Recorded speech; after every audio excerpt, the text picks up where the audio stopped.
Hello friends, आज हम BEd या एमएड में फर्स्ट ईयर और सेकंड ईयर के लिए जो सेशनल वर्क किया जाता है उसके बारे में जानेंगे। सेशनल वर्क में अपने को कॉलेज वाले हैं जो कोई 5 क्वेश्चन देते हैं, उन 5 क्वेश्चनों में से कोई 1 या 2 क्वेश्चन के आंसर है वो अपने को लिख के लाने पड़ते हैं। एक फाइल बनानी पड़ती है छोटी, जिसमें 10 से 12 पेज हो। उसमें कोई भी एक क्वेश्चन करना होता है और उस क्वेश्चन का जो आंसर है वो अपन कहीं से भी ले सकते हैं, जैसे किसी ऑथेंटिक बुक से या गूगल वेब से या कहीं से भी सर्च करके ले सकते हैं और उसका आंसर है तो अपन लिख सकते हैं।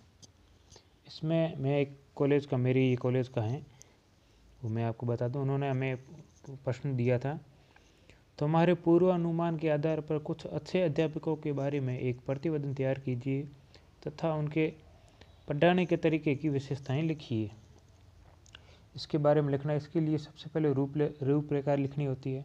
इसमें प्रस्तावना, अध्यापक बनने हेतु आवश्यक अर्हताएँ या योग्यताएँ, और ये 8 से 10 हो या कम से कम इतनी योग्यताएँ लिखनी पड़ती हैं। उसके बाद में है तो प्रस्तावना का मेन 1 नंबर लगा के उसके अंदर प्रस्तावना में थोड़ी बहुत प्रस्तावना पूरी लिखनी पड़ती हैं। फिर जो टॉपिक 10 लिए, उन 10 टॉपिकों के आधार पर हाफ पेज में या एक पेज में लिखने होते हैं।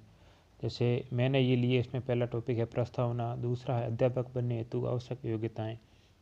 इसमें भी लिखेंगे कक्षा 1 से 5 तक है तो अध्यापक के लिए क्या आवश्यक योग्यताएँ हैं या न्यूनतम योग्यता, या कक्षा 9 से 8 के लिए क्या, शिक्षक के लिए क्या न्यूनतम योग्यता है। फिर तीसरा पॉइंट है अच्छे अध्यापक के क्या गुण या विशेषताएँ हैं।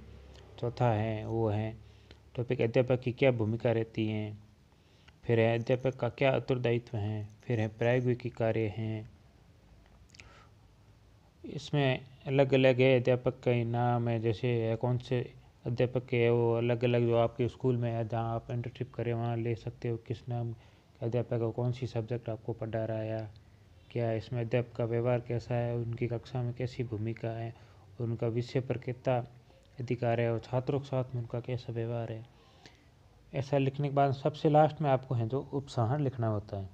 उपसंहार में थोड़ा बहुत लिखने के बाद में अंतिम आती है संदर्भ ग्रंथ सूची। इसमें आपको लिखने पड़ते हैं कहाँ से आपने लिया, जैसे कोई ऑथेंटिक किताब है, मैंने जैसे शिक्षण है अधिगम है वो डॉक्टर अर्जुन सिंह जी सांखला और डॉक्टर रवि बिजारनिया जी की बुक से वहाँ से लिया था, और विकीपीडिया से कुछ सर्च किया था, वो है इसमें।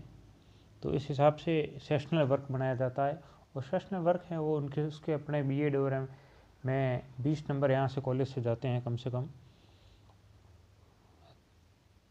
और इसमें कुछ नहीं है वैसे, 1-2 क्वेश्चन ही करने होते हैं, चाहे आप किताब से की बुक से कीजिए या फिर गूगल वेब सर्च करके कर सकते हैं।